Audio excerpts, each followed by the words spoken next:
আবু বাংলাদেশ কোথায় দেখো তো? বাংলাদেশ মাম্মিকে দেখাও। বাংলাদেশ কোনটা? বাংলাদেশ শুনো না, এই যে দেখাও না। আসো আসো, আমরা পড়াশোনা করি একটু, আসো নাও।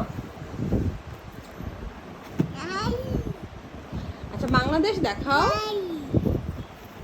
আব্বু কাজী নজরুল ইসলাম কোনটা? কাজী নজরুল ইসলাম, ইয়েস। তারপরে বাংলাদেশ কোনটা? বাংলাদেশ এখানে, এখানে দেখাও তো। বাংলাদেশ কোথায়? ইয়েস। আচ্ছা তারপরে টাইগার কোনটা? Tiger, yes. তারপর জাতীয় পাখি ম্যাকপাই, দোয়েল কোনটা? হ্যাঁ। তারপর জ্যাকফ্রুট, জাতীয় ফল কাঁঠাল, জ্যাকফ্রুটস দেখাও। হ্যাঁ আমার সোনা বাচ্চা। আচ্ছা water lily, flower water lily, yes. আচ্ছা ন্যাশনাল মনুমেন্ট, ন্যাশনাল মনুমেন্ট, হ্যাঁ। তারপরে ইলিশ মাছ কোনটা? ফিশ, হিলসা ফিশ, হ্যাঁ জান। আসো তো আমরা অন্য কিছু পড়বো।